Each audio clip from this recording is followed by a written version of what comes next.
Joining us now, Jamil Jaffer, founder and executive director of the National Security Institute and former associate counsel to President George W. Bush.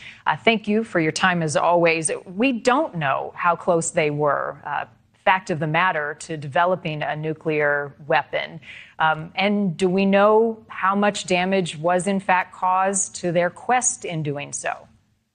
Well, Marnie, on the damage question, we don't know for sure. President Trump and Secretary Hegseth and the chairman of the Joint Chiefs all told us that their goals of the effort had been achieved, that they had hit multiple parts of the Fordo complex with about a dozen massive ordnance penetrators. We know they also hit Natanz with a couple of massive ordnance penetrators, and then about little more than 24 Tomahawk land attack missiles at Isfahan as well. So we know they achieved their goals, but we don't know if that means that the entire Fordo site was destroyed. We believe it was not completely destroyed, but that it'll be parts of it will be unoperational for a while.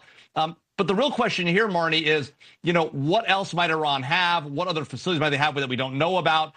Had they taken some of the centrifuges or uranium out of some of those facilities ahead of time? Those are some of the unknown questions at this time that we'll learn more about over the next days and weeks. How about this idea, Jamil, of a regime change for Khamenei, and that replacements are being talked about?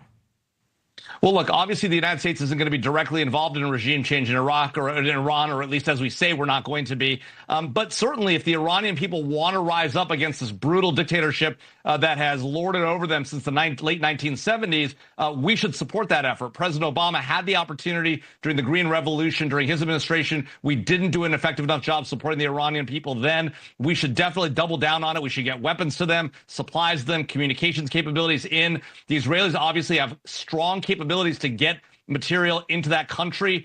We should use those supply lines to supply the Iranian people if, in fact, they want to rise up against this brutal regime.